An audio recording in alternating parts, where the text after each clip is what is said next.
All right, let's jump right in. In 2026, the United States is going to celebrate a pretty massive milestone, its 250th anniversary as an independent nation. But while 1776 gets all the glory as the official birth date, the actual story of this land, it goes back way, way further. We're talking over 15,000 years. So, in this explainer, we're going to unpack this whole epic history. We'll trace how countless indigenous tribes experienced colonization, revolution, deep fracture, and rapid expansion to eventually form the modern superpower we know today. At the very heart of this incredible journey is a foundational promise. You've definitely heard it: life, liberty, and the pursuit of happiness. This is a really enduring idea, that literally anyone, from anywhere, can arrive on these shores, cast off whatever tyranny or poverty they left behind, and claim that promise. It's really the thematic anchor of our explainer today, because through every single conflict and triumph, this specific ideal has relentlessly shaped the nation's identity.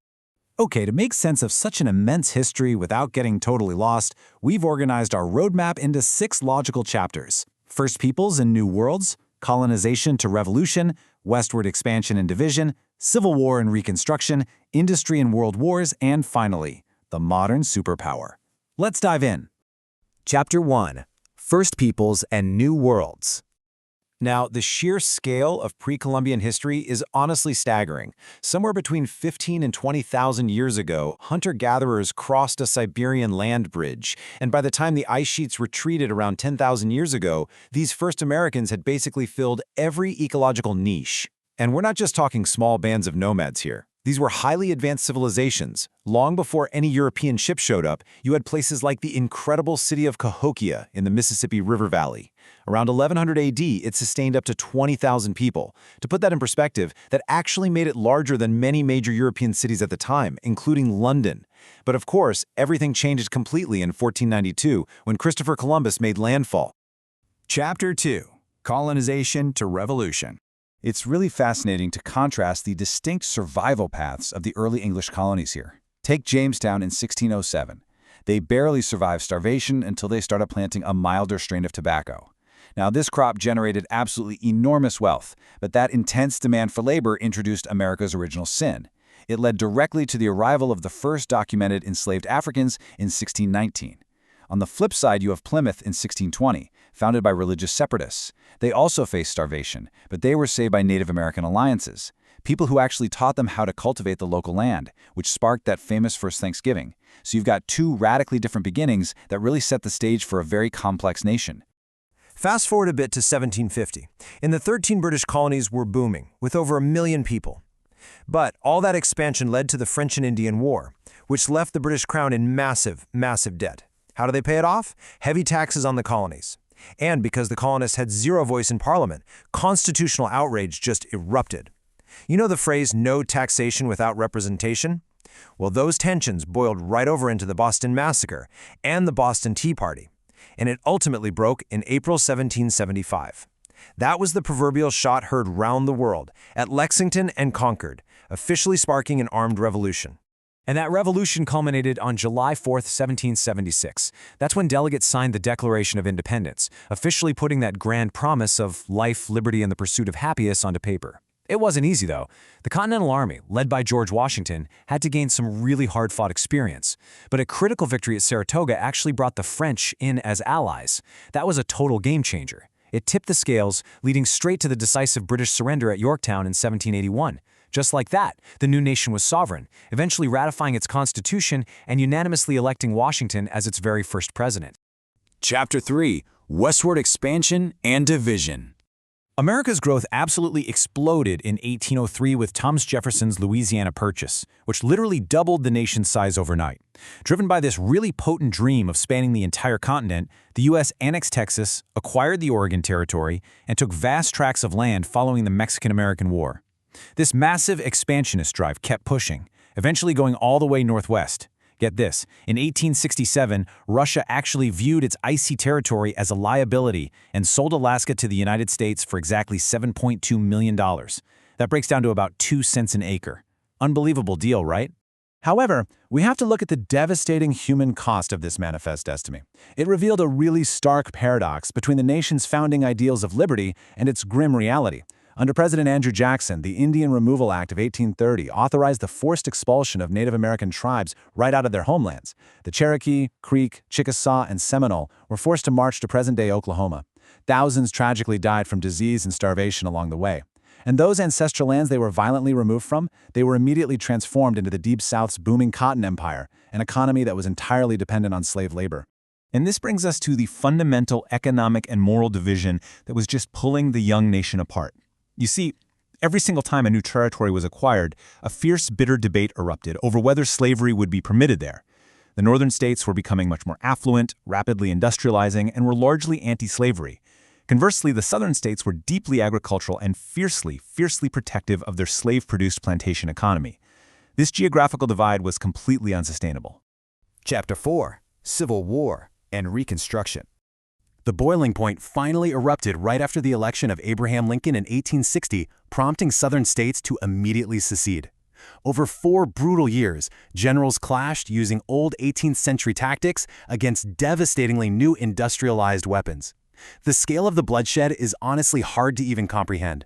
We are talking about 600,000 American lives lost. Midway through all this horror, Lincoln issued the Emancipation Proclamation, which officially made the end of slavery a definitive war aim, ultimately culminating in the Confederacy's surrender in April 1865. Now, despite the absolute tragedy of Lincoln's assassination just days after that surrender, the era of Reconstruction began. The 13th Amendment formally abolished slavery, and African Americans gained crucial rights to vote and actually hold public office.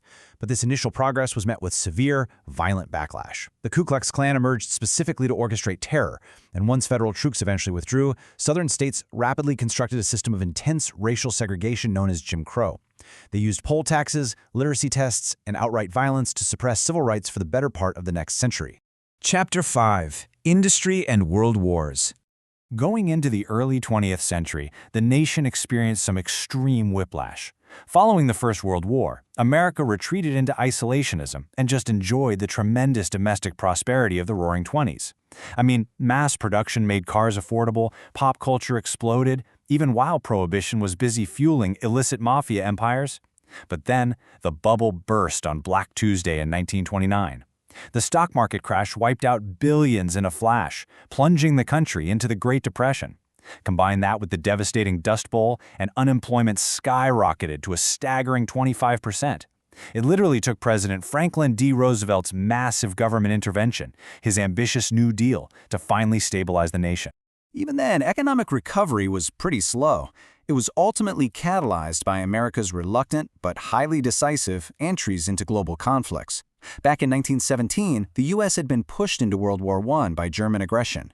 Years later, isolationism kept the U.S. out of World War II, right up until the preemptive strike on Pearl Harbor in December 1941. Suddenly, that struggling domestic economy transformed into the greatest war machine in human history. The deadliest war ever recorded finally ended in 1945, right after the top-secret Manhattan Project culminated in the dropping of 2 atomic bombs on Japan, permanently birthing the nuclear age. Chapter 6: The Modern Superpower.